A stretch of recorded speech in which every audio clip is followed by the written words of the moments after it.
Hi, I'm Vern Gagne, retired after 35 years of professional wrestling, and now we're entering a new era. The AWA is introducing its Team Challenge Series, an ongoing team competition with standings determined by a point system, a first for professional wrestling. That, along with new television technology, brings you, the wrestling fan, directly into that ring. You know, I'm so excited about it, I may come out of retirement one more time. No, I'm only kidding. I hope you really enjoy it. Hello and welcome to the brand new AWA. I'm Ralph Strangis, and alongside me is Greg Gagne, a man whose 16 years experience in the ring is going to provide us with invaluable insight here at the satellite base. In the next 60 minutes, you're going to see the world's greatest wrestlers. You're also going to see the Beverly Hills Knockouts, and wait till you see what these ladies do in a ring. Also hot, new, exciting rock and roll to help us usher in a whole new era in wrestling. Well, Ralph, you know, in all my years of professional wrestling, I've never seen anything like this. For the first time, you fans are going to feel what I felt for 16 years. The arm drags, the body slams, the drop kicks. You're going to see wrestling like you've never seen it before. All right, so hang on, strap in, here we go. We're going to the satellite, and our first match.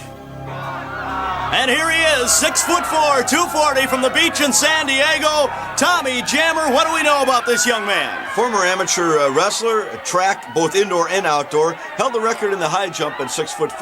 Now he does his training on the beach with wind sprints and 3 miles every morning. And he is in great shape, proving it as he hops the ropes. Waiting for him in the ring is Tom Burton, somebody you know something about. Well, I wrestled Tom Burton. He's a veteran. He's a killer.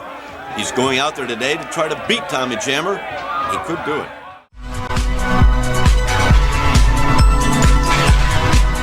This is the Pro Wrestling Spotlight, presented by HAMIN Media and the Pro Wrasslin Reflection, where we discuss the very best of the best in pro wrestling history.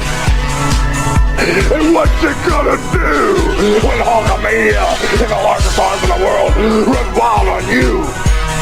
The two soundest wrestlers in the World Wrestling Federation, maybe in the history of the World Wrestling Federation, are right here, right now. Mr. Perfect and the excellence of execution, the Hitman. WrestleMania weekend isn't complete without the Heartbreak Kid, and he is on his way. He put hard times on Dusty Rhodes and his family. They think they got the answers. I change the question. You will rest in peace. Get used to it in Ric Flair. Who you're looking at, the man. Yes, man! What the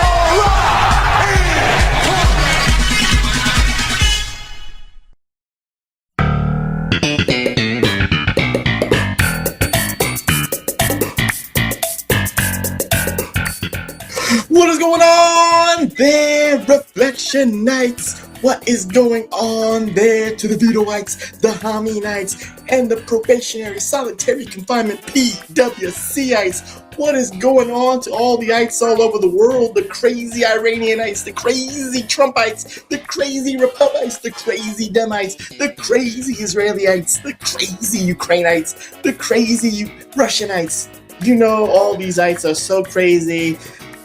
The only sanity that we have here is the PWR podcast here at the HAMIN Media Group at Podbean.com. The only sanity that we can guarantee is the Magnificent Seven, the Elite Eight, and the Naughty Nine, and the Terrific 10. You know who you are. And of course, special shout outs to Donnie Day One. You know, he slid into the DMs, no homo TW, but he said, Professor, is it okay that I can promote my YouTube channel? So the PWR podcast wants to promote the YouTube channel here. So, you know, follow my man Donnie Day One, or TW, as I'm going to give him a new nickname because of the YouTube channel that he does. He does these old nostalgic music stuff. He plays the keyboards and stuff like that. He plays the old stuff, like, you know, the old rock songs, the old like 70s pop songs. So he does some Yacht stuff. rock. Say what? Yacht rock. Yacht rock? Okay. So what is the channel called? I have it right here. It's the Machine, whatever. I got it. I got it. Michonne and B Bunny. No, it's called the Muishians. Muishians. That's what it's called. That's his channel, Reflection Nights. So give us a subscribership, or tell a friend to tell a friend. Just like you tell a friend to subscribe to the Professor's Pro Wrasslin Reflection YouTube channel, I'm telling y'all, as a friend of a friend, to subscribe to the Mauritians. Keep saying the professors. This is why people are leaving. They're not leaving. Show. I don't say it's my Pro Wrasslin Reflection. I don't say it's my this, that, or the other thing. I say it's our. It is ours. You know why they're not leaving? Because right now the number is 191. We got 191 subscribers, TW. They're not leaving. But again, they're telling a friend to tell a friend. They know to type the words Pro Wrasslin Reflection, but they just know it's the Professor's YouTube channel because this is where I started it from. That's all it is. Go. Fun back. Twice. On my TikTok, I believe, I saw clips of Donnie's show. Okay. Four dudes. And my advice to Donnie is, both clips I saw, the dude in the top left corner did all the talking. There's somehow MTV was originally going to be called TV1, and then they changed it to TVM because somebody already had TV1. And then when they looked at the logo, they went, MTV sounds better, so they went with that. But I learned that before I even knew Donnie had a show called Mishan and Bee Bunny. I didn't even know. It's Mauritians. I'm even saying it right. So it is what it is. Funny, he would start a show and name it after his crush right after she released that she was divorced. I see what he's doing. I'm on the Don of Destruction. You call him Don of Destruction. We call him here Donnie Day One. But I'm giving him a nickname, TW, for the Mauritians channel. And I'm calling him, and he knows this. This is a private show between me and Donnie. He's Donnie Gucci. Donnie Gucci, that's your name for the Mauritians, all right? So, again, I don't want no credit, but that's your name for your podcast. You nicknamed him, or he nicknamed you, his favorite. That's what he said. His favorite what? Butthole. What are you talking about? That's somebody else. That's the executive producer extraordinaire of what. Neither here nor there, but yeah. But neither here nor there. I'm going to talk about Big Ray, too. Oh, we love everybody. We love Donnie. We love Ray. We love the Reflection. I don't know if you got my message on the TikTok or if you responded to it, because I don't go on that every day. But last night I seen his video, and I don't even want to say I'm proud of him, because proud of him sounds like he was failing before and now he's changed it up. But he's lost a lot of weight in the last year, and he put up a video, and he said, I haven't been able to do this in 10 years. I think he said, and he jumped. And it was hilarious. He put slow motion and played the $6 Million Man. And he jumped 3 steps, I believe, at his place of employment. And he said, I know it probably doesn't look that big to you guys, but it's big to me. And I texted him because I didn't know how it was going to come out in a text. That's why I'm talking now. He doesn't have to defend himself to nobody. He doesn't have to explain it. He did it. He was filled with joy, possibly pride. He did something he hasn't been able to do in years. I had no idea. He said he was 335. I will say this for Ray. Victories are not measured, but victories are attained. So that was a victory in itself for him. Absolutely. At his tender age, no matter how big or small the victory is a victory. And at the tender age of 50, he can do that because, again, he has had his trials and tribulations with weight gain, weight loss, and certain things, diverticulitis and all that stuff. So, executive producer extraordinaire, this is a victory for you. This is a victory for the Reflection Nights. So, congratulations to Big Ray. And just so people listening know, like you said, Ray's 50. I, at 39 years old, looked in a mirror at a Christmas party and went, what happened? By my 40th birthday, I was in the best shape of my absolute life. 201, right? 10 years goes by. I gained some weight back. I think I probably got higher than I ever had. And at 50 years old, I got back in shape. Got down to 213. I didn't get down to 201 again. My goal was 207. But now I'm 53. And I'm about to do it again as I eat candy while we record this. But I'm going to Punta Cana in 2 weeks, and then it's the Great Reset. I'm going to join Ray. And he said he's getting his mobility back. And that's one thing I noticed. And I would tell people 3 years ago, I don't know if you're old enough, Professor, to feel this, but, between wrestling, delivering furniture, climbing stairs up and down every day. It takes a toll. It takes a toll on those joints. And so I would feel the pain in my knees all the time. When I got down to 213, my knees didn't hurt at all no more. So basically 40 pounds, 50 pounds I lost. Now I wasn't 263. So it was about 45 pounds I lost. That, and probably sooner than that, I just noticed it at 213 going, wow, my knees don't hurt. And they used to hurt all the time. And they say, I think they say for every 10 pounds you lose, it's like 100 pounds of pressure off of your joints. So you're talking 400 pounds of pressure off of my knees. I think he said he's lost 43 pounds. So that's what he's feeling. And it's a good feeling. But one bit of advice I'd give him is you get to a point where you're like, not necessarily mission accomplished, but you get to a point where you're like, I'm doing so good, I can take a day, right? This is why people are adamant about cheat days. Because if you have a cheat day once a week, two things are going to happen. You're not going to starve yourself or do this diet or whatever the hell you're doing to lose weight for 6, 7, 8 months. And then the first time you eat a slice of pizza it's over, right? But also, you got to reward yourself sometimes. After it was The Rock told Hugh Jackman, you got to have a cheat day. It's important. It's important. It's important. So then he asked Hugh Jackman, did you do a cheat day? He's like, yeah. He goes, what did you have? He goes, a burger and some fries. And he's like, that's not a cheat day. And he showed him his meal on cheat day. The Rock ate 2 pizzas. He ate a dozen donuts. He said, if you don't feel sick at the end of your cheat day, you didn't have a cheat day. And he does that once a week.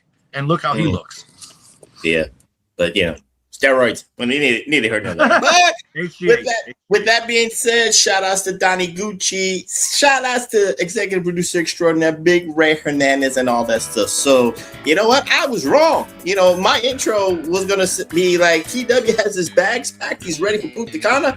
But he's telling me that the bags are packed, but he's not ready just yet. It's going to be the week after. So, he's holding on. So he doesn't want to do last minute packing. So smart on TW not to do last minute packing. So he's just wearing the same clothes. He's going to wear the same clothes next week on the next recording, and then probably during his work day. So neither here nor there. So with that being said, welcome to the PWR podcast, and welcome to a special concept episode of the Spotlight here at the HAMIN Media Group at popmedia.com. Before I talk about that, I must introduce myself because I ain't vain like that. I must introduce myself because, I got to get the grays out of my hair and the grays out of my nose and the grays out of my toes and stuff like that.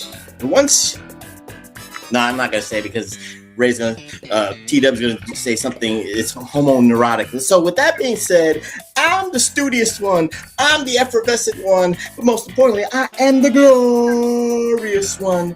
The only objective man, and I say this with confidence because there's not that many objective men out there in this IWC, YWC, PWC punditry. The only objective man in this Twitterverse, the only objective man in this political hemisphere, your friend of mine, the Professor Chabela Cruz. And I'm not here alone. No. I'm here with my brother from another mother, the conservative liberal, the liberal conservative, the solo idiot, Dr. Frickenstein, and golf sensation, and the undisputed, undeniable, universal Detroit Rock City heavyweight champion of the world,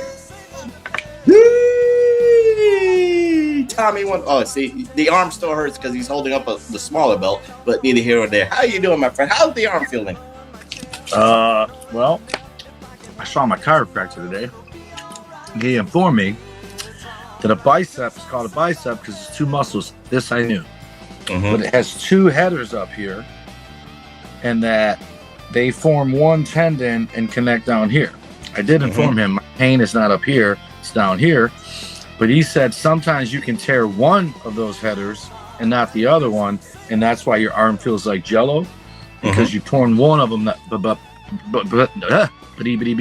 not both. But he told me I'm doing the right thing by wearing the brace, especially for work. He told me not to golf next week because I was going to golf next Sunday, but it's not going to happen. But he just told me to take it easy, go to Punta Cana, and then when I get back from there, if I want to try golfing, go ahead, but don't do it before Punta Cana because it's going to ruin my trip. See, the only person that's going to suffer because of TW's arm injury is his girlfriend. Because TW wanted to do some pile driver moves. He wanted to, hold her up and do some freaky deaky shit. But now, because doctor's orders, he's got to do something else. So I hope you're you're going to use more of your leg power, be more limber, if, for your girlfriend and all that stuff. But again, you can't do that. Your arm's going to be fucked up. So, again. I picked my dog up last night and thought I ripped it off again. See, that's what I'm saying. Your girlfriend's going to suffer because, you can't do the freaky deaky. But so do a lot of yoga leg stuff. But neither here nor there. So with that being said, TW, this is a debut concept spotlight episode. So, again, if you can't see it behind me, Reflectionites, it's called PWR presents What the Fuck Were They Thinking? So, TW, you already know what the concept is. Right. In the history of professional wrestling, you've watched it, and just like me, we have watched wrestling for 40 plus years. So no matter what organization, WWF, WCW, ECW, AEW for TW, GCW, and of course the AWA, we'll be talking about in a couple of seconds, we have seen bad booking decisions. So I thought it was apropos to do a debut concept episode of one of the worst decisions in AWA wrestling history, but there's a caveat because it was a necessary evil to do this what the fuck type of booking decision. So before we even talk about what AWA did, TW, what say you? I'm not saying to give examples, but you have watched wrestling like I have for 40 years. And you've looked at that TV. We talked about horrible gimmicks, but I'm not talking about the gimmicks. Gimmick wrestlers is too easy to say how stupid that is. Right. But you have seen in your days, and maybe we'll do future episodes of booking decisions that you and I have said, what the fuck were they thinking? What say you, TW, about your 40 years of watching wrestling? How did you look at that TV though? That's what I'm just saying. How did you look at that TV and say? Because I can think of two. And one of them is universal, but I think people are more hung up on the fact of the botch than they are about the whole thing in general, right? Okay. So the first one that comes to mind, hands down, is the Shockmaster.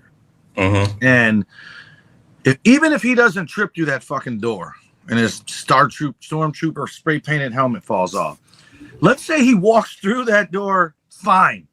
You're still sitting down in jeans, a wife beater, and a stormtrooper helmet spray painted silver, and we're supposed to take it serious? It was almost like fate ended it before it could begin, because unless the plan was to take that helmet off and still call himself Uncle Fred, I have no clue, regardless of that trip, where they were going with it at all. And I still, to this day, look and go, even if it didn't botch, what were you doing? I need to know. I need to know. And the second one is going to be, as they say on the internet, an unpopular opinion. And it's arguably, in some people's eyes, the greatest gimmick of all times. I still feel exactly the same way I felt the first time I saw him. I still think it's the dumbest gimmick ever. I think luckily the Attitude Era got it to where he could get away from the original gimmick. But the Undertaker, when that dude came to the ring and he was supposed, first of all, he looks like a mortician, not an Undertaker, right? The Undertaker's the dude that digs the graves. The mortician's the one that embalms and preps the body for the grave, right? So is he a grave digger? Is he a mortician? Is he a Undertaker? Whatever. But the second Bobby Heenan, and he said it at least months, if not years, how do you kill someone that's already dead? And they stuck with it over and over and over again. We're supposed to believe that the Undertaker's already dead, and therefore, shouldn't that mean no one can hurt him in the ring? Why is he still losing? And then take the urn, and he loses his powers. And it's at a time when they're still sticking to the fact saying wrestling's not scripted, and they go and do this. It's the biggest insult to everyone who was still defending wrestling as sport. And and what's the word? Validation for the people that had been calling for the end of wrestling all along. And then what's it do? It turns out to be the most popular character of all time. It's you just can't predict it, man. No, you can't. But again, you're giving great examples of gimmicks. I'm just saying, like, for booking decisions, but it all goes into one plan, what the fuck were they thinking? The booking. They booked the Undertaker to be a dead guy. That's true. Same thing. And they booked the zombie thing ever. And they booked the zombie on the ECW debut episode. Ever. That should have made it, especially ECW. Oh no, it shouldn't. But anyway, neither here nor there. So kind of remind me of Just Incredible. TW, you get the gist of what this concept show is. So maybe we might do another episode of what the fuck were they thinking. So with that being said, let's talk about for the debut episode, what the fuck were they thinking? As we talk about the 1989 to 1990, I'm going to put air quotes here, classic, the AWA Team Challenge Series, TW. This shit lasted for a whole calendar year from 1989 to 1990. But there's a lot of hiccups with the Team Challenge Series because we're going to talk about Reflection Nights, the pilot episode that never aired on ESPN or any network television, because this was shopping. They were shopping this pilot episode, TW, to the networks to see if anybody was going to air this. So ESPN just said flat out, no, they're not going to do this. This was supposed to be a spinoff show because they were going to be going into the new AEW era, as thought by Greg Gagne, because again, Greg Gagne was trying his best to keep his daddy's organization afloat. We're talking about 1989 TW. You know, we already know it. Hulk Hogan already left with it from the AWA to WWF. We know that Tito Santana, Jim Brunzell, Mr. Perfect, Bobby Heenan, the Rockers, Bobby Heenan, Jesse Ventura. I'm just naming names out the top of my head. Reflection Nights. That stalwart roster left for the WWF, so there was really nobody left. So TW, before we even talk about the pilot episode that never aired, what say you about 1989 to 1990s version of AWA that Greg Gagne was trying to keep afloat, but Daddy Vern, you know, was stuck. He was stuck in the 60s. He was stuck in the 50s. And you can tell from this pilot episode, we'll talk about this in a second, this was Greg's vision, but Daddy had no money to put more into it. What's the ATW? It is 89, 90 has to be the last year of ESPN because my senior year was 90-91, September of 90 to June of 91. And that whole year, I watched Global on ESPN at 4 o'clock. So the AWA got bumped somewhere along the line for Global. And Global, I think Global got the 4 o'clock slot in 1990, but then ESPN still carried AWA for midnight. It was on later at night. But I ain't watching it. I didn't even know. Just give you the logistics. But you and I have covered this series before. Yeah. But the actual match or something, it wasn't the whole series. It was maybe a feud in it or something. I don't know. But honest to goodness, you couldn't have come up with a better name because as I'm watching it, I'm like, 39 minutes, really, Professor? What the fuck? I'm like, I'm not watching 39 minutes. And I didn't. Because you know why? Because let's just say the Bombshells. I was watching that, and next thing you know, I seen Sergeant Slaughter in the ring. And I'm like, okay, I missed something here. And I had to rewind halfway. And then I didn't see the finish of the Bombshells, so you can tell us that. I will. Oh, I did. I do know what happened on the finish. I do know, but I didn't see it. But I went back shit. This is horrendous, and it is what it looks like immediately with Tommy Jammer. First of all, it looks like he's got the Ultimate Warrior's upper body and the 1, 2, 3 Kids lower body. And damn, that's insulting, but it's funny. Dude, he skipped leg day, man. That's on him. But the camera angles in it, all I could think is this looks like it was filmed for like an episode of Smallville or Zombies versus Wrestlers. And I get it. That was the point. They wanted different angles and stuff, and they incorporated instant replay and acted like that's new to wrestling. I remember Wrestling Challenge, the logo coming down and the block spinning around and then split screen replays. And that was in 86. So 89, you weren't reinventing the wheel, Greg Gagne. And all I kept thinking the whole time I'm looking at Greg Gagne, and Tony came in and watched some of it with me, and I pointed at the TV, go, that's the guy that owes me $100 because he's Power Town Wrestling Figures that owes everybody money. He owes Kyle Peterson from the wrestling show that he does. Wait. I'm confused. Greg Gagne owes you $100. Yeah, and he owes Kyle Peterson over 1,000. He owes anybody who pre-ordered those. I'll show you one. So this is the first one. This is breaking news, Reflectionites. Greg Gagne owes TW $100. So this is Kerry Von Erich, right? But this was a special edition one in white. The original one's in purple. Awesome. Is that the Super Clash 88 Kerry Von Erich? Oh, yeah. Look. And he's got that belt. That's the unified belt, right? But oh no, that's the World Class Heavyweight Championship. But these came out there. I think I paid $125 for 3 of them. I got him, Magnum TA, and Vern Gagne, whatever. They botched it so bad when the figures first came, they fell apart. So they re-shipped them to people, new ones. Then I got this second Kerry. And then because everything was so bad, they let you get a free one. So I got 5 of these things. I'm only missing, I think I have Vern Gagne, Luthez, Kerry, Magnum, and Bruiser Brody. I don't have Stan Hansen, right? So they do a second series, and I only ordered Medusa, right? She's wearing the red, white, and blue Alundra Blaze outfit, right? I buy that, $50. I also bought the figures that look like this. These look like the old AWA figures, but also like the old He-Mans. And they got those, and it was a Magnum TA Tully Blanchard I Quit 2-pack. Paid $50 for that. I almost paid another $50 for the Rock and Roll Express, but I'm like, this is too much money. I'm just doing the $100. That was 3 years ago. I don't mean to cut you off, but it's kind of weird because I thought WWE bought everything out of the AWA. Would it be the figures included? It's people. Like right now, you can get. They got a Shawn Michaels Rockers figure coming out in the fall. There's no Marty because Marty doesn't have a contract to make toys of them.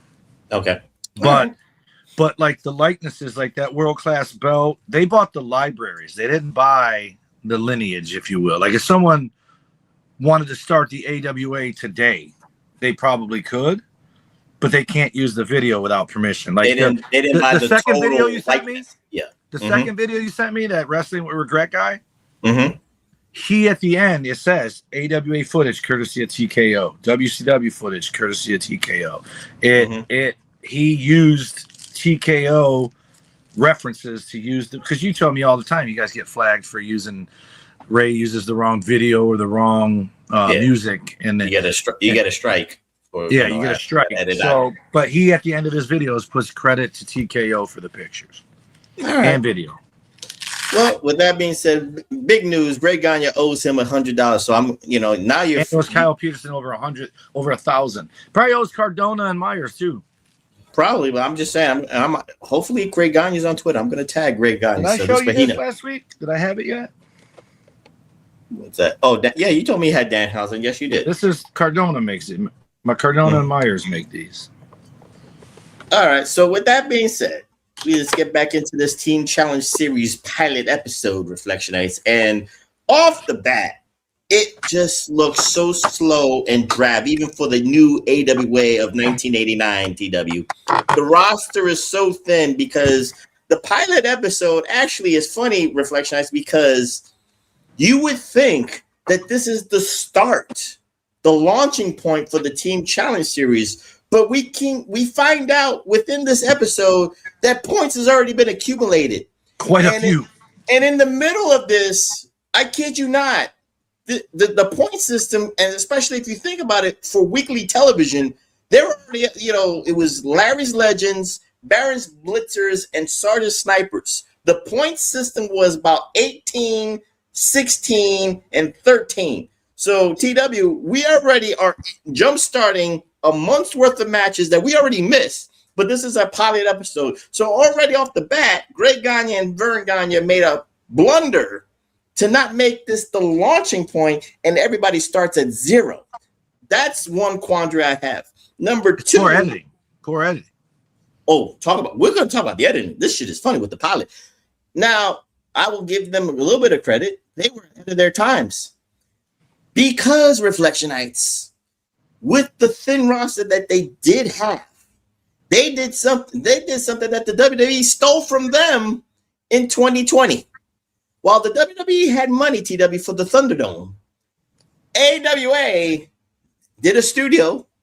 They did green screens, and they did what they could with the limited budget that they have. But the funniest thing, Reflectionize TW, is remember Tommy Jammer or the Destruction Crew? They're going down a nice alleyway, and then you see the screen of people from a bar. I don't know if it's Sizzler. I don't know if it's Beefsteak Charlie's. I don't know if it's Roy Rogers. But those people, they weren't even paid. They were just told to clap at something. They just was, the AWA cameraman just said, can you just give us like 30 seconds of clapping and yelling and screaming? You don't have to say the name. Like, we just need hooting and hollering. So they repeated it over and over. And if you really look at it, TW, everybody that comes down, whether it's Tommy Jammer or Sergeant Slaughter, the same reaction. There's no editing. It's a loop.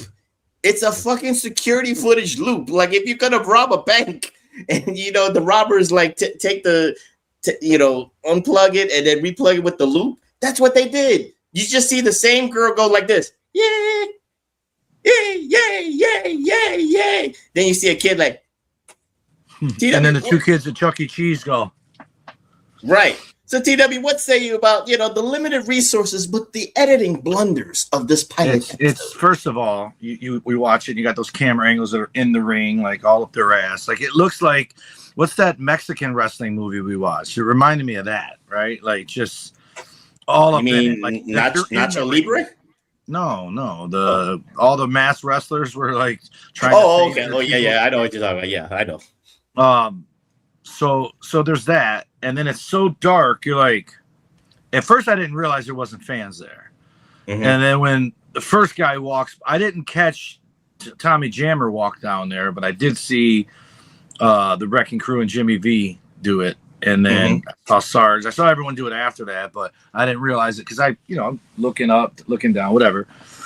And I got to say this first before I go on. Tommy Jammer, I don't remember him at all. Right.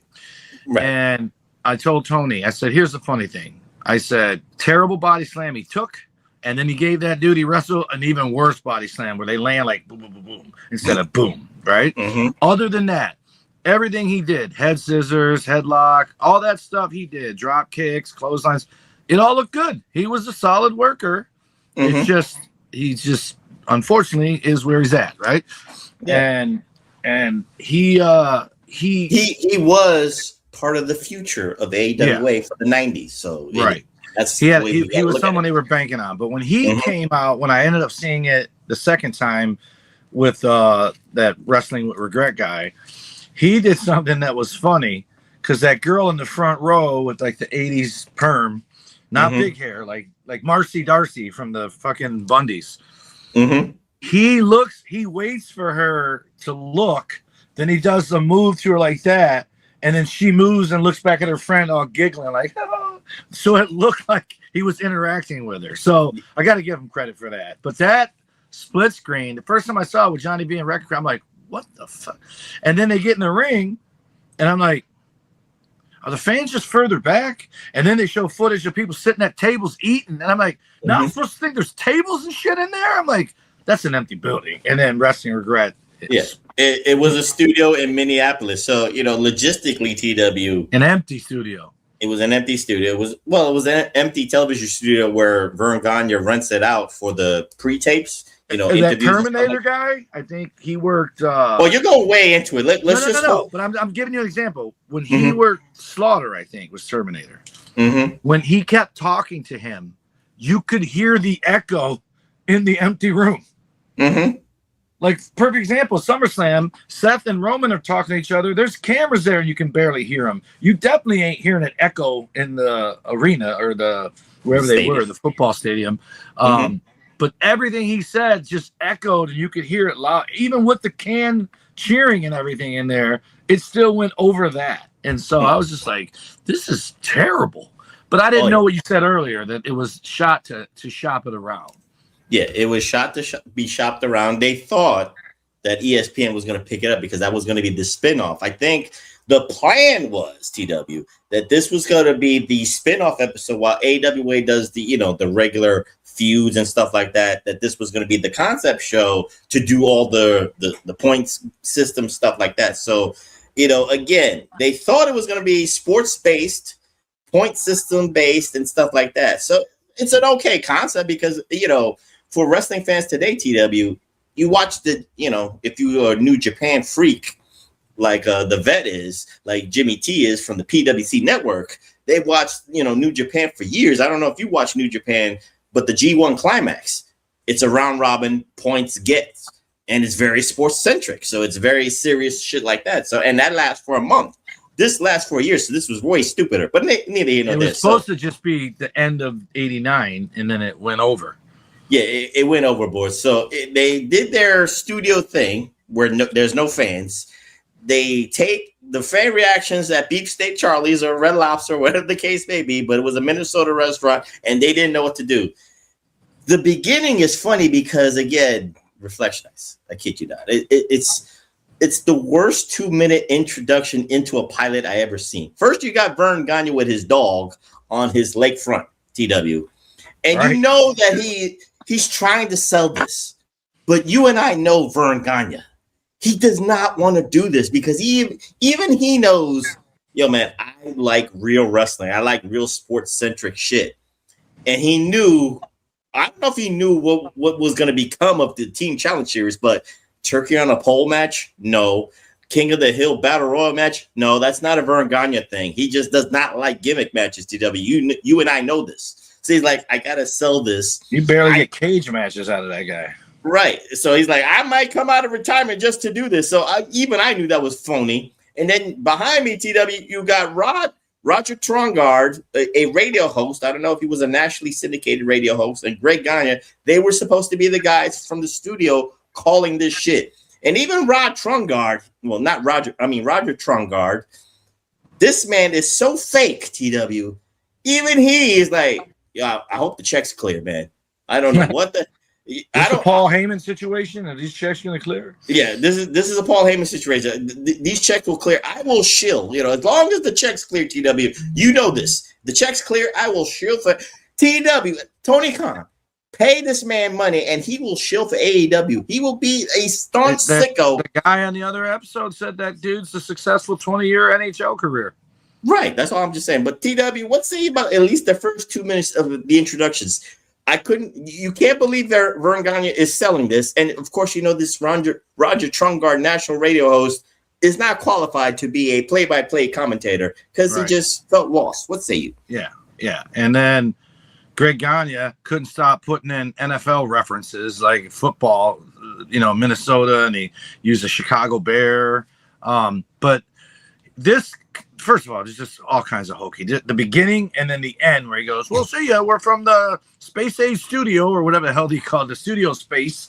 And it was just horrible. And two things. One, I looked at him and he reminded me of someone that would be on Nickelodeon, like hosting Double Dare or something like that.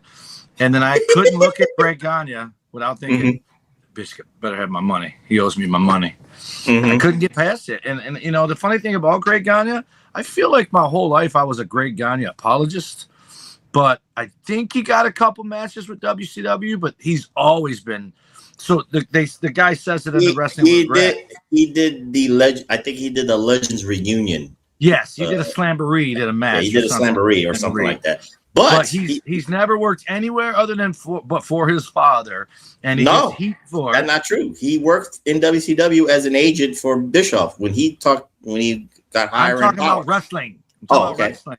Because they all said he was too little. He was too this. He held Brunzell back. He held Kurt Hennig back. Like he would always team himself up with the next big thing, and ride their coattails or whatever. And he's a Nepo baby, and he's this, that, and the other thing. And he's always taking that heat. And me as a kid, and you were a kid, I remember watching Greg Gagne and Kurt Hennig, and I loved them.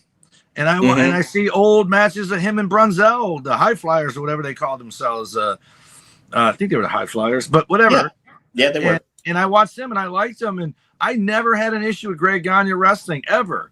Then I got in the business, and then I did it, and then you're like, okay, and he's not bad. I'm not saying he's bad, but he's absolutely a runt, and he's the fourth Von Erich kid or the fifth Von Erich kid, Chris, and except for he didn't have four other brothers that got over and then carried him. It's funny you say that, because right now, for today's purposes, Reflectionites, there's a battle of, let's say, traditionalist TW and, you know, and the new generation, because, you know, AJ Styles' kid, Avery Styles, worked the show at GCW.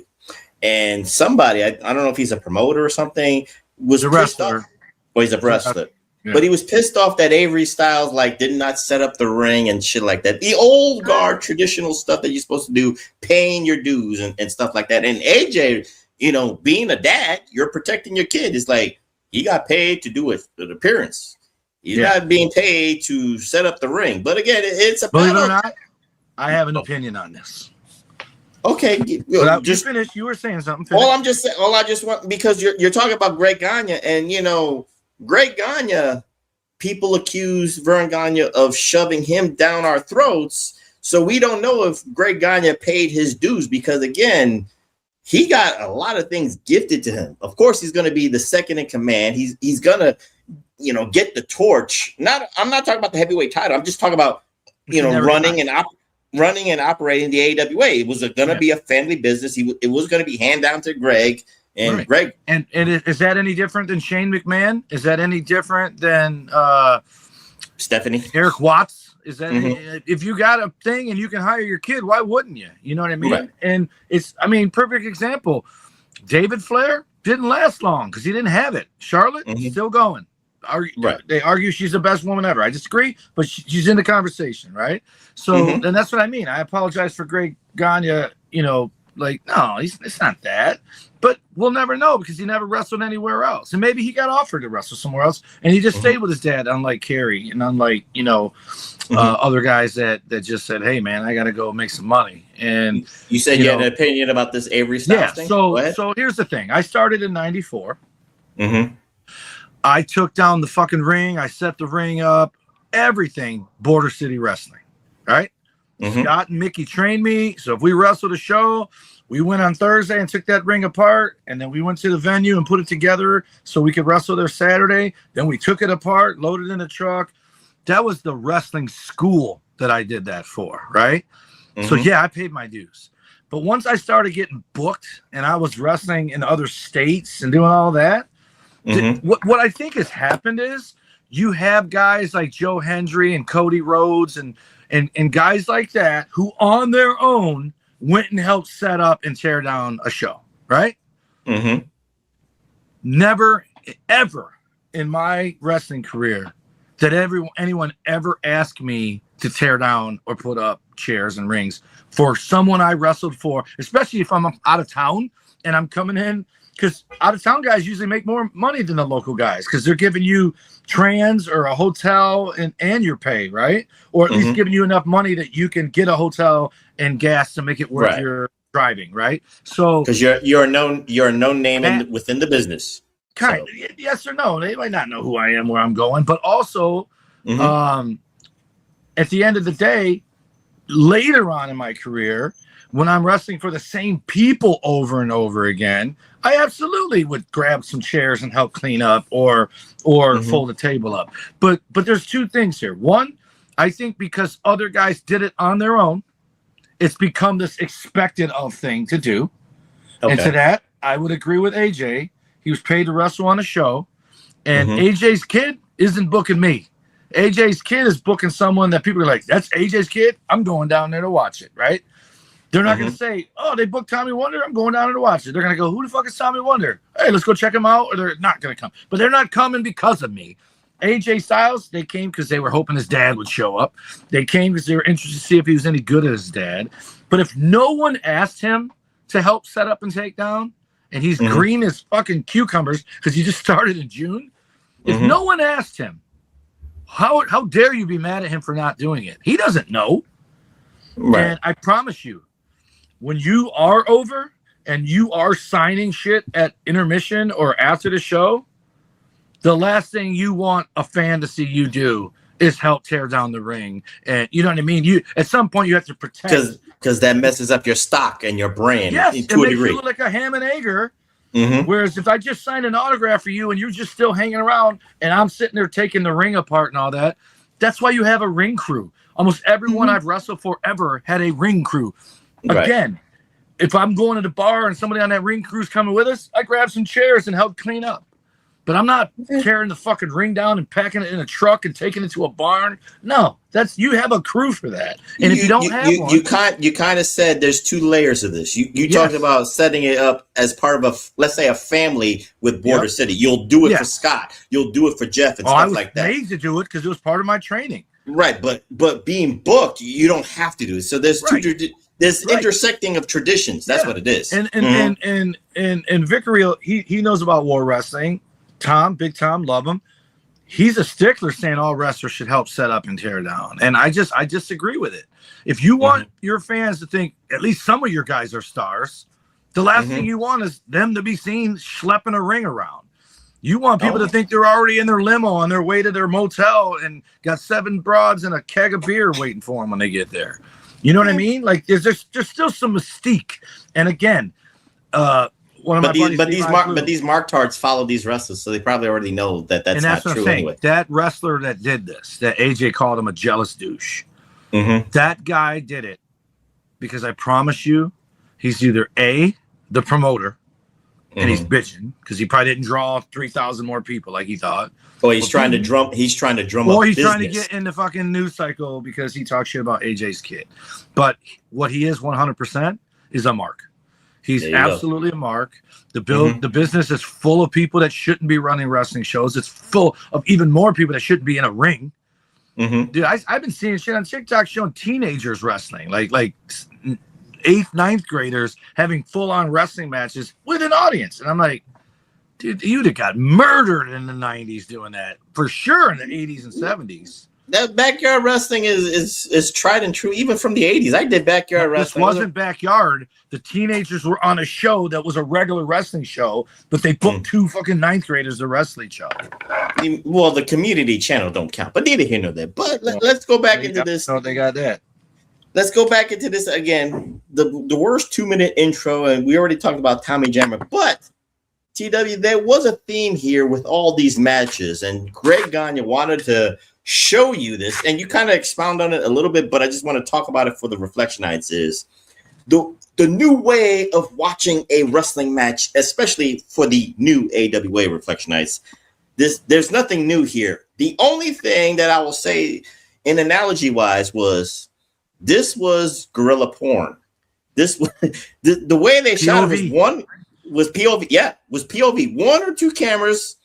And very much a lot of close-ups, a lot of hand job, blow job close-ups and shit like that. And Greg Gagne thought he was trying to, he thought he discovered water here, TW, with the slow motion spots. And the Tommy Jammer is very precedent because Roger Trungar said, Greg, drum up that slow motion machine and talk about that body slam. And the funny thing is, Wrestling Regret even lambasted it because like, yo, you picked the worst move to do your super slow motion new technology thing, showing how it's a work, how he's helping Tommy Jammer hold him up and shit like that. But the funny part of it was the ending of the slow motion was the sound effect. Did you hear that sound effect, TW? Baboosh! But it was a bad bump. That's the funniest thing is. That guy ripped on it on Wrestling with Regret, but it was a bad bump. When I was in high school, I got some information from someone else that was trying to find a wrestling school from Luthez. Luthez had a wrestling school, and then he had quotes from different people, and then there was a TV show, Wrestling's Real, but this is why, all those kind of things that aired in the 80s and 90s. And Killer Kowalski said, if I get slammed and you hear boom, I'm good. If I get slammed and you hear boom, boom, I'm not good. That means he landed on his back first and then his butt, or his butt first and then his back. And you want to land flat where your arms, legs, and torso absorb it together, not one thing lands on your tailbone. And they both, Jammer got slammed horribly, and then he gave that dude a receipt, and that dude was like a skipping rock. It was like boom, boom, boom. But it's funny, even with the Tommy Jammer match, the super slow motion technology was 2 slams, which is nothing to sneeze about, TW. And then, of course, the Tommy Jammer slammer, a splash finish. And then you heard. So, that was the new technology, TW, which was funny because, again, Greg Kanye picked the wrong moves for the new technology, especially picking the same move twice, even though it was, Tommy Jammer did it and then his opponent did it first. So, again, bad editing, bad choice, again, it's not even the worst one. What's the worst one? The worst one is Colonel De Beers. Where he looks up and he waits for the backdrop, grabs the rope, and then pulls himself over. Oh, we'll talk about that. But again, let's talk about the new technology here, which was funny. And you talked about it. Well, I don't think you talked about it, but you talked about the tag team. Wayne the Train Bloom and Mean Mike Enos, the Destruction Crew, managed by Luscious Johnny V. I'm not even talking about the way they entered the ring because that shit is funny as fuck. Because again, the bar, restaurant, and the girls the same loop is funny. But it was their introductory promo, TW, that caught me. That was funny because, again, they were behind a green screen, Reflectionites, and both the Destruction Crew had sledgehammers. And before they started talking, they were just, swinging at air. But at least they had great timing, TW, because what they were swinging at the buildings, and the building collapsed. I found it funny. It was so hokey, but it was funny. So, TW, what say you about at least they got the right technology at the right time for the Destruction Crew? At least that was good. I'm trying to find, lemons out of lemonade. All, that same technology I had when I did stuff for Al Snow's Body Slammer School when they sent us down this. It's just a video. You have it behind you, the still photo behind you. It was funny. Theirs was the best of all. That wrestling regret guy making fun of him was even funnier. Where he says, I don't know if they're angry or if they're turned on. I don't know. But it's just, the whole thing is just a giant ball of what the fuck. And it's, the walk into the ring. And then they said they tried to make that fan walk all the way around the ring, but they couldn't figure out how to do it because the way it was, you would lose the wrestler in it. And they probably was no way to not block the ropes and all that. Especially if you had the wrong colors, because then you would disappear. Right. You just you can't wear striped shirts and that shit because it changes. But if we're gonna talk about Wayne and Mike being the best, the worst is Sergeant Slaughter standing in front of the screen and looking to his left to talk to Colonel De Beers, and then Colonel Beers in front of the same screen talking to his right. Like they're yelling down the hallway to each other, but they're standing in front of the same screen. Is absolute. Like you couldn't both go there at the same time and stand next to each other, like Larry and Jake Milliman. You can't do that. It's like they tried. They were trying. Why ESPN said no. Yeah. Well, for the Sergeant Slaughter one, Reflectionites, yes, he looked to his left to talk to Colonel De Beers, and Colonel De Beers needed his own screen, TW. He needed the African flag behind him because it's the same screen. I know it is. Not there at the same time. I know. I'm just saying that you gotta suspend disbelief. That's what it is. So you have to believe they're in a separate part and stuff like that. So I would say the only positive out of the Team Challenge Series Reflection. That's again. I'm not shilling for Greg Gagne because then he would owe me $100 for me trying to shill this. But they were trying to say that the Team Challenge Series, that anybody could be teaming up with their most heated rival.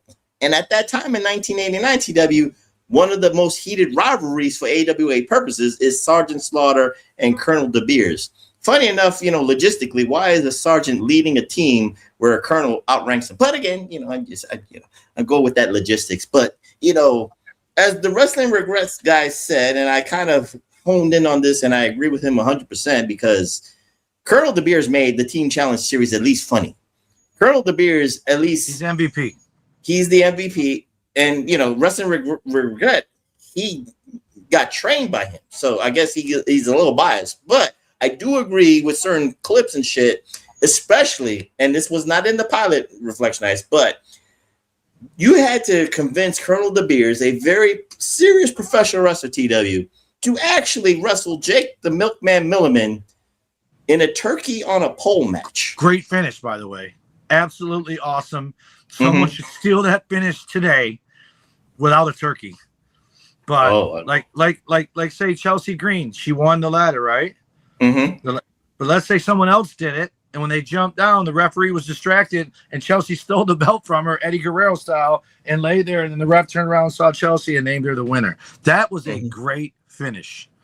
Yeah, that was a great finish for Milliman and stuff like that. So, but the funny thing for Colonel De Beers, and again, they were trying to inject heat between himself and Sergeant Slaughter, and I think what they were going to do for this was it at least Thanksgiving? Is that why there was a turkey involved? Well, for the future episode, probably they did a Thanksgiving themed show. This was not the pilot episode. Happened in October of '89, so right. But I'm saying the match between Jake and De Beers, was it at least around Thanksgiving? Because otherwise, where the fuck does the turkey come in? You know what? I do not know, and I cannot give you that accurate information. So hopefully they didn't fuck it up and do a turkey trot match in the middle of April, because it would have made no sense. So with that being said, there was at least I would say, out of this whole pilot episode, TW, this was the only match, to me, in my humble opinion, that had Team Challenge Series stakes, because Tommy Jammer, that other guy, I don't know what team he was on. Tommy Jammer won, but I don't even know what team Tommy Jammer represented. I don't know if he was a Baron Blitzer. I don't know if he was a Larry Legend or Sarge Sniper. Destruction Crew, I knew they were with Larry's Legends, because that played out for the whole year. But that was an easy match. And of course, fun fact, TW, if you did not know, the guy that took the Destruction Death clothesline, Doomsday, Destruction Doomsday, was Jerry Lynn. Doomsday, yeah. And then Ron Rice. I remember Ron Rice too. Just giving those fun facts and stuff like that. So, Colonel De Beers had a legit Team Challenge Series match, Reflection Nights, against Hard Rock Paul Diamond, TW. And Paul Diamond's promo, even before the match, I don't know what the hell was going on, but you kept hearing like this bad noise in the background. I heard like a I don't know if it was a clock tower bell or something, but I kept hearing a ring or something like that. So I don't know what that had to do with Hard Rock Paul Diamond, but of course his promo, his green screen was the planet Earth and the stars. So I guess he was the future star. So it is what it is. He was Max Moon. It was a foreshadow. My God, he was a savant that he knew he was going to become Max Moon in 1993. So their match was a King of the Hill match, which was basically a one-on-one battle royal. So the only way to win is Royal Rumble style. And, the finish was what it was. Colonel De Beers was overconfident. He was cocky and stuff like that. And, of course, Paul Diamond backdropped him. So what say you about that match? Again, Colonel De Beers is the MVP. Colonel De Beers tried to make chicken salad out of chicken shit with all of his matches. So what say you, especially about Colonel De Beers, the MVP of the Team Challenge? This is why he's the MVP, right? So he's the guy, like some of the still shots too, the look on his face, like when fucking JD Marshall's explaining the rules, he's looking like, what the fuck? Like, what the fuck are we doing here? Like, I don't know. I'm going to assume all that stuff with Colonel De Beers and Derek Dukes and all that was just him working that gimmick, right? They gave him the character, he did it, whatever. He had to be somewhat of a decent guy to be around as long as he did. And I think he did get a cup of coffee with the WWF, but not for long, or at least used them. Like, they would use AWA guys as job guys all the time. Who are you talking about, Paul Diamond? Paul Diamond or De Beers? De Beers. I feel like I saw him on Primetime Wrestling once, whether it was he was jobbing for somebody at a house show or whatever. But he was around. Yeah, he was doing those Minneapolis Midwest house shows for Primetime, I think. Yeah, and so I just don't understand how I think the WCW brought him in for a minute too, didn't he? Towards the end, not the end of WCW, the end of the AWA. They brought De Beers for Slamboree or something. I feel like I saw him there once, but I just don't understand he seems like such an old school wrestler, had that old school look where he was just bigger, but he wasn't an action figure. He was blunt when he talked about Brian Clark abusing steroids, but the looks on his face. But here's how you know he's MVP. He's the only one that's protected. He loses to the turkey match by winning it, but getting the turkey stolen before the ref sees it. He loses to Paul Diamond by just taking a backdrop over the top rope. He didn't get pinned. He didn't submit. He didn't do any of that. Well, it was a battle royal match. Just these two. That was. But it. I'm saying he lost that. He didn't. And they said Slaughter said every time I'm in there with him, he finds a way to throw me to the floor. So he basically was putting Colonel De Beers in there with Paul Diamond, so Paul Diamond could throw him to the floor, and he botched it and said Colonel De Beers was going to put Paul Diamond on the floor. But my point is, it ended up being a blessing that they protected him so well, because you gave him the L, which is what the fans wanted, none of them that were there, but you know what I mean, the big picture fans that are watching, because Slaughter leaves and now he has to become the team captain. And if they didn't protect him, he was like, because the opposite was he would have been the worst. Yeah, he would have been the worst captain just to take over. So they protected him for over the year, even taking those L's. Need him, right? Yeah, and I don't think that guy ever had a belt in AWA, did he? Not that I can recall. Yeah. And then you got the opposite: is the world champion is taking all the L's because his team's losing. First of all, he had one half of what's that fake Road Warrior team? It was NXT, and then the Texas Hangman. The Ascension. The Ascension. What about him? No, I'm telling the Larry's one is on Larry Zbyszko's team with Jake Milliman, but he looks like 80 years old. The other guy on his team, they kept showing he was like an old Captain Nemo looking. There was never an official Larry's Legends. But you know what I'm talking about. Every time they showed Larry with Milliman, that other guy was with him. Looked like fucking Lucas. Who's the Costello, the Fabulous Kangaroo? Okay, he looks like him. I think it was a Valiant. I think that was the like the older one. No, a younger one. There was a younger Valiant. There was another one. But anyway, he looked like the smaller Ascension guys. Was my joke, but Larry is they're treating Milliman like shit. Like, you know what I'm doing here? As horrible as this is, it did have some thought put behind it. You protected De Beers, not knowing he was going to have to replace Slaughter as the captain, and you gave Jake the Milkman Milliman sympathy. He is the underlying heartbeat of the whole thing. His team hates him. He's already a jobber, and everyone knows it. But he wins the thing for him. You said the one match that felt like the Bound for Glory points or whatever the fuck you call it. It's the battle royal at the end where they got a point for eliminating the guy and 5 points for winning it. And they pulled the dead last come from behind victory on the last day by Jake Milliman, where again, they must learn their lesson on the slow motion replay, because Colonel De Beers dove from halfway across the ring over the top rope to get eliminated because Jake was too far away from the ropes for him to take a regular bump. But it all worked out in the end like it was planned. You know what I mean? It's just the football stuff was dumb. The turkey obviously was dumb. Having the same battle royal 2 weeks apart, or they had arm wrestling teams. They had arm wrestling matches. They had tug of war matches. So I'm just giving you some logistics triathlon of these match. Whatever. It was just so bad. But Scott Norton with a helmet on, pulling you with a rope with a helmet on your head. Yeah. So with that being said, Reflection, as I cannot forget, for this pilot episode, the Peace Day Resistors, they thought that this segment was going to be the reason that ESPN was going to pick it up. And that was the bombshell boxing match. The only segment with a crowd of women, scantily clad women in bikinis. And I think this was at the restaurant with a live reaction. This was the only thing. So TW, again, you know how WWE stole this? This was NXT Underground. This is Raw Underground, but with hookers and porn stars. So bad. It's the blonde bombshell against Misty Monday or whatever the case may be. And this was a wrestling boxing match. That's all I could tell. Because at first it was a boxing match where they were trying to hit each other. And I think the blonde bombshell knocked out Misty for, it looked like Rocky 1 and Rocky 2, but then it turned into MMA, UFC, and then, Bobby Heenan, and Bobby Heenan shit. So, TW, this was the only thing. This is like your concept. This is the thing you hate, NXT Underground, but this is what hookers boxing. So, TW, what say you about the Blonde Bombshell boxing match? Such an odd piece of and I'll say this, TW. The only channel to pick that should have picked this up because of the Blonde Bombshell boxing match was the Playboy channel. No, it was Playboy. Yeah. The Playboy channel should have picked this up. Because then you can have titties out.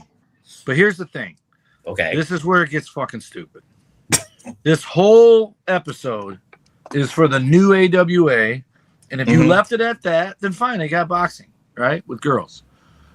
But the whole thing was based on the Challenge Series.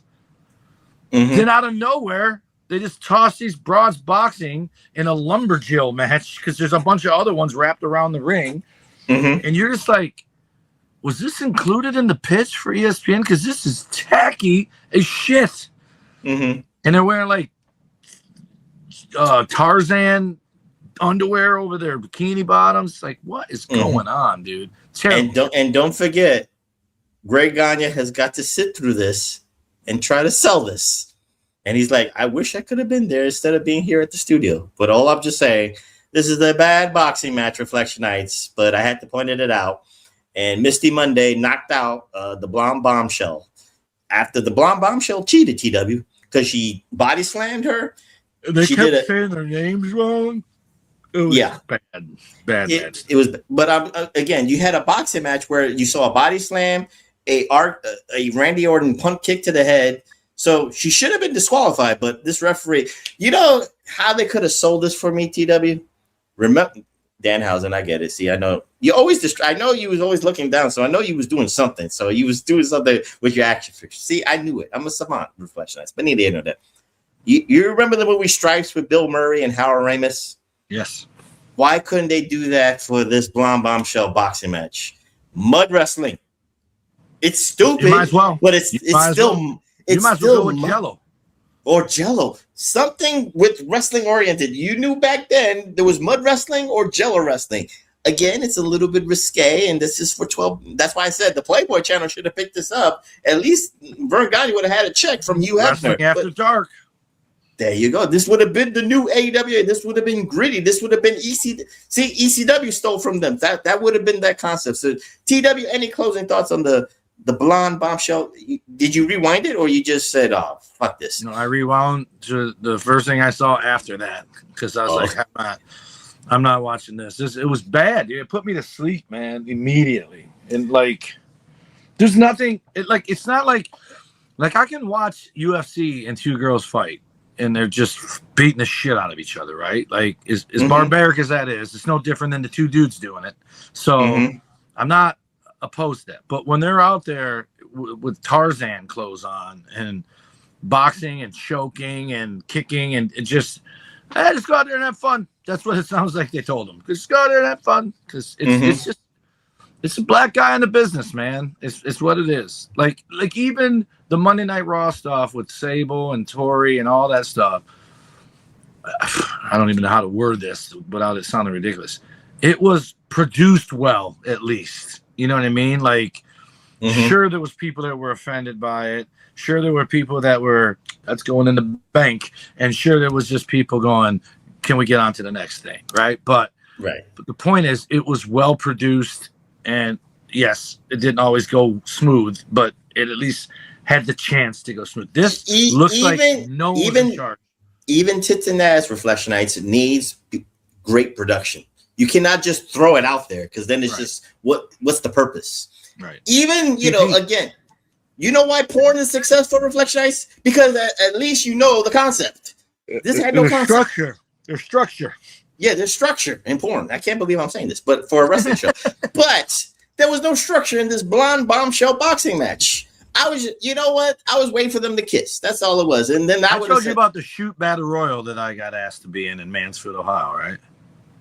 You probably did, but you can talk about it. Where there was everyone in there, and they told us in the back, yeah, go out there. Whoever wins it, man. Try your hardest. And I'm like, is this fucking guy serious? And it was me and Rico and A.T. Huck, who also ref for ECW. You remember A.T. Huck? So I've known him since my first wrestling trip, right? I've known him 30 years, 32 years. The three of us, Huck's like, you want to stay and watch it? I'm like, sure. We watched it. People got tossed out shoot style, and other people just like, I'm out of here. But there were two dudes that looked like that new guy in NXT, Mason Rook. Is that his name? Okay, the fat guy, yes. 2 10 pounds of shit and 5-pound bags guys, right? Half hour, they're both trying to throw each other over the top rope to before we finally left. That's just them two plus all the wrestlers coming and go because it was like a Royal Rumble. Sounds like you had a team. Yeah, sounds like you had a Team Challenge Series Battle Royal yourself. We leave this football field and we drive up and we're going over the top where you can look to the left and still see the football field. However long it took us to get our bags, go to our car, get in the car, drive out of there, and go over that bridge, they were still going. And to this day, me, Huck, and Rico, one of us will reference it like, you think it's still going on? You think they're still doing it right now? You don't have a shoot battle royal. All the marks that are in the wrestling business, nobody's willing to lose now. Hey, but that's what this boxing match looked like. It was just a shoot. It did look like a shoot because again, it went into wrestling and MMA and shit like that. So, with that being said, any closing thoughts with the whole concept of the Team Challenge Series? We actually, again, there was something good. But it was the people that made it good. Jake the Milkman Milliman. Diamonds in the rough. Well, he was a diamond in the rough, and Colonel De Beers understood the mission statement.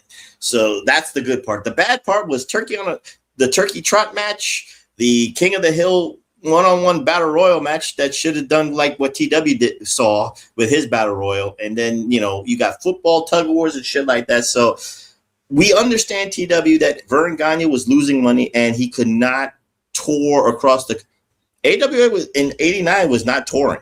They only could stay in one building that was very loyal to Vern. So probably he got a nice, reasonable deal to do a show in front of maybe a couple of hundred people, like Herb Abrams' UWF days. But neither here nor there. But what's AETW again? The one thing I'll say, what's that? Who's that? Matt Cardona? No, I wanted you to tell me who it was. Well, it looks like Matt Cardona, but with the stylings, I think that's Finn Balor. It is Finn Balor. Oh, okay. So, damn, I was going to tell you, picture staples in his head mid-match. I told you, I'm good. But again, TW, logistically, we understood that Vern Gagne was bleeding money, hemorrhaging money, and all that stuff. And he really needed this to be a home run concept. Yeah. But the funny thing is, because of this, the analogy for me is like we still need options. We can't have one wrestling organization. We've lived through this for the last 20 plus years with WWE being the only game in town, and then the indies is the indies. No. But you don't understand what I'm saying. To make money, to be seen on TV, and that people platform. That weren't also waiters.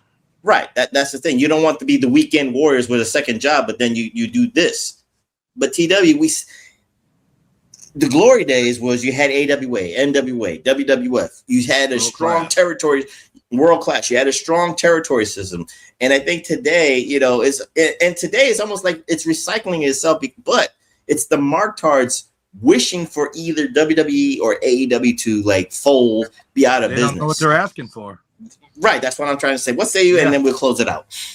You're right. Like for all my criticism of AEW, and trust me, I'm looking at a figure of Ethan Page thinking, is he still there? I don't watch, right? Because he's on the main. He's on Raw every Monday, kicking ass. Right, but I don't watch Raw and SmackDown. I watch the pay-per-views, right? Like I didn't hate SummerSlam like everyone else did. I didn't love all of it, but if when you hear me criticizing AEW, not that they're ever going to hear my critiques. It's me criticizing it, hoping that someone tells them and that they do better. That's it. That's all I want. I want them to do better. And when I go to a show, and I've given AEW my money twice and saw Blood and Guts twice live, and both times I was like, these guys should be ashamed of themselves. I think I told you when we did shows after I went, Claudio, all these Moxley, they all, if they knew the camera wasn't on them, they just laid in the other ring like this watching. And then when the camera came, well, they're selling again. It's like, what about the 500 people here watching you? And that was a shot.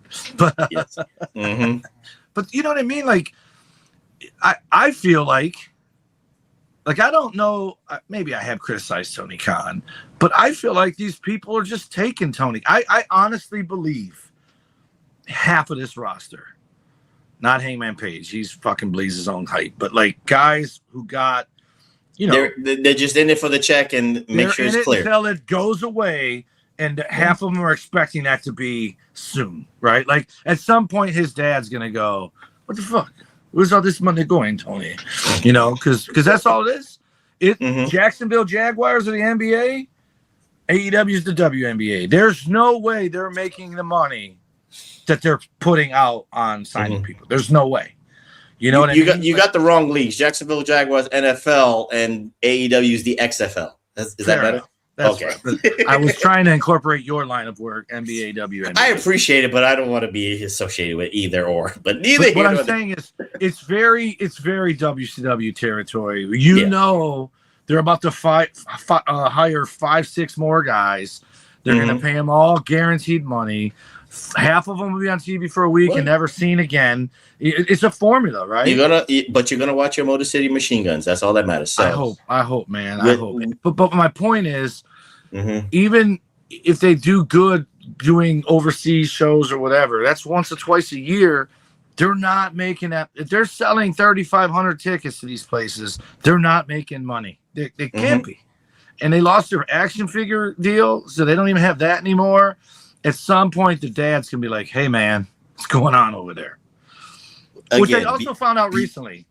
I shit on WWE because I thought it was petty. But you know how they make title belts for every major league sports team? They don't sell Jacksonville Jaguars. They have every other NFL team belt, but they did in the beginning. And then it got taken down. I thought, because I had heard WWE's like, we're not selling Jacksonville shit. That's AEW. That's not what happened. Tony Khan made them stop selling it because they own the Jacksonville Jaguars. So it was him that pulled it from WWE. It wasn't WWE saying we're not carrying Jacksonville Jaguars. You got to fight petty with petty. And also, what are they going to do if they win the Super Bowl? It's not going to happen anytime soon. Everyone else has got a belt. Jacksonville just not getting a belt? You never know, TW. Again, you never know. AEW will give them a belt. That's AEW will give them a belt, but WWE, we'll see what Triple H does. But we're trying to say the Tag Team Challenge Series is a warning for today's marktards. Be careful what you wish for because you still need options. So with that being said, we close on this concept episode. I had fun with it, TW, and TW, hopefully you had fun with this. Hopefully, brand new concept that we'll do again because again. Well, TW, the bags are packed already, but, you know, I'm going to make sure that TW catches his plane on time. So we will next week do another What the Fuck Were They Thinking? You got one in mind?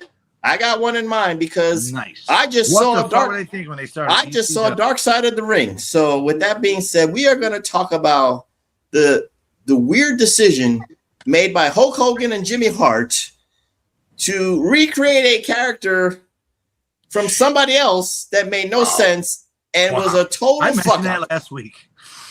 It was a total fuck up. We're going to do What the Fuck Were They Thinking with the Renegade from 1995. So TW, I'm going to give you a gift so this way you can pack and catch your plane at a proper time. So are you ready for the What the Fuck episode of the Renegade? Long overdue. There you go. So TW, with that being said, give out those socials so we can get out of here. All right. The Pro Wrestling Coalition Network sponsors us at PWC Network at podbean.com, where you can also find HAMIN Media Group at podbean.com. Our X is at PW Reflection. Notice I said our. I have nothing to do with that X, but it's ours. Of course. And you can find Big Ray on all social media platforms at Big Ray. Hernandez, and I just saw he's down 56 pounds and he's on a quest to lose 100, and we're here for it. He's gonna do it, and we're gonna virtual high five. You guys probably still get together every now and again, but we're gonna virtual high five him for me, and he's on his way. And again, I don't like to say proud of him because it sounds like he wasn't doing. Life happens, man. We gain weight when we're having nothing but a good time, but he's doing it, and not for the vanity. He's doing it for the health, and that's what we all should be doing it for, because he's got his son Aiden. He wants to be around for his son and his wife, for us. We all want to be around. So Big Ray Hernandez, he wants to be around for that college graduation also. Yep. At Big Ray Hernandez on all social media platforms. The Next Level podcast is no longer just NXT. It might not even have a mention of NXT. It's going to be all encompassing WWE, which is probably for the better, but I know it's WWE taken to the next level. That's what they're trying to say. Yeah, and I said to him, "Isn't NXT WWE? Why can't you talk about them?" But anyways, that's the new format of the Next Level Wednesdays on YouTube Live. And then my X and Instagram are at TommyWonder19. Snapchat is #Wonder. Facebook.com/Tommy Wonder. And my other X and TikTok are the Tommy Wonder at the Tommy Wonder. And you can find Big Vito and Noel at Big Vito Brand on TikTok.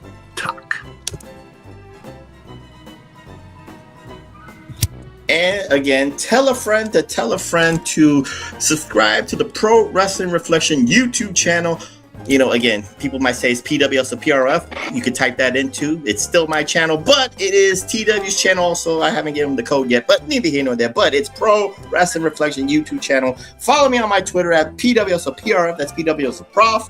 Follow me on the Blue Sky at PWS PRF.bsky.social. And again, next week we'll do another What the Fuck Were They Thinking episode with the Renegade from WCW 1995. And with that being said, I'm the Professor. That's Mr. Wonderful, the Solo Idiot, the Iron Stomach One, and the undisputed, undeniable Detroit Rock City Universal Heavyweight Champion of the World, Tommy Wonder, saying good night, and we'll see you next time here at the PWR podcast at the HAMIN Media Group at podbean.com. Peace. Dig it. Nobody said that in AWA. I just searched that.